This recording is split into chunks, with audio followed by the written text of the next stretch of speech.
Donc salut à tous, c'est Ayao pour la fin de la Japan Expo 2012. Et oui, voilà, la Japan Expo c'est en train de se terminer doucement.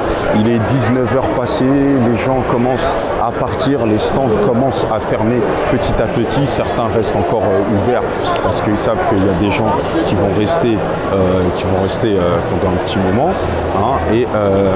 En fait, là, je vais vous montrer ce qui se passe quand la Japan Expo ferme.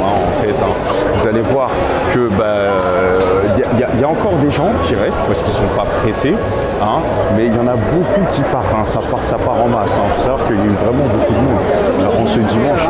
Là, vous voyez un peu, tous ces gens-là, que vous voyez là, ils sont en train de quitter le salon. Ils sont en train de quitter le salon. Il y a des stands qui commencent à fermer. Voilà, des télés qui sont éteintes, des télés qui sont éteintes. Là, voilà, notamment la télé Final Fantasy. Là, ici, on a le mur des Final Fantasy où il y a un mec, il a fait un petit dessin. C'est fermé, d'accord, je vais faire un tour, ok. Donc voilà, là, on commence à interdire l'accès pour que les mecs puissent démonter les stands en toute tranquillité. Ici, vous avez les mecs qui décollent les posters. Et qu'est-ce qu'on avait alors de l'autre côté manga, c'était vraiment très significatif. On voyait carrément des bâches qui étaient par terre, tout ça. Il y en a qui sont très pressés de quitter le salon parce qu'ils habitent loin, et d'autres ne sont pas pressés. Ils gardent leur stand ouvert, comme ici par exemple. Ils sont pas trop pressés parce que il n'y a aucune raison de se presser. Ils sont encore sur Paris pour quelques jours. Là, ils la font plutôt tranquille vu que demain ils n'auront pas à venir travailler.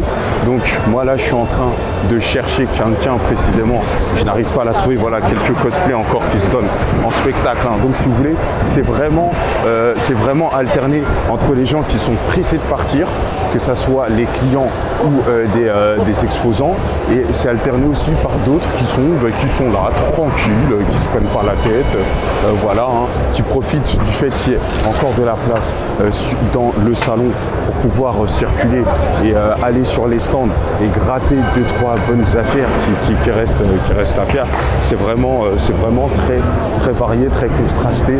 Alors je ne vais pas vous faire un tour complet du salon, vous voyez le genre, il y a quand même des stands qui restent allumés. Alors là avec la lumière, on voit rien du tout. Là, la lumière de 19h là qui tape pas mal sur la baie vitrée. Je peux même pas lever la console si vous voulez rire.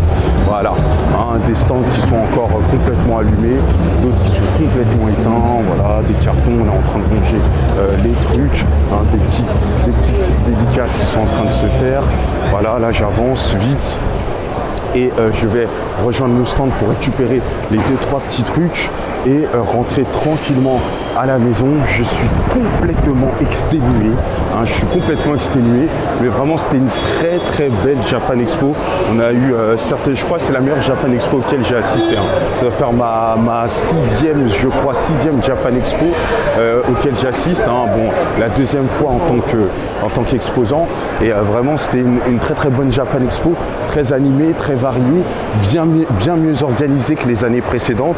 J'en ai parlé avec des gens qui viennent souvent au Japan Expo, et eux-mêmes aussi pensaient la même chose, que c'était vraiment bien mieux organisé que les dernières années, que ça soit pour faire la queue dehors ou bien à l'intérieur même du salon. On ne ressentait pas les fortes chaleurs qu'il pouvait y avoir dehors, même si on a eu quand même un temps de merde, des fois il a plu, mais aussi au niveau de comment le salon était fait, on avait vraiment le coin jeux vidéo, jeux de baston, qui était vraiment concentré à un endroit précis, le coin manga, Japanime découverte qui était à un autre endroit précis, la Comic Con qui était à un autre endroit précis.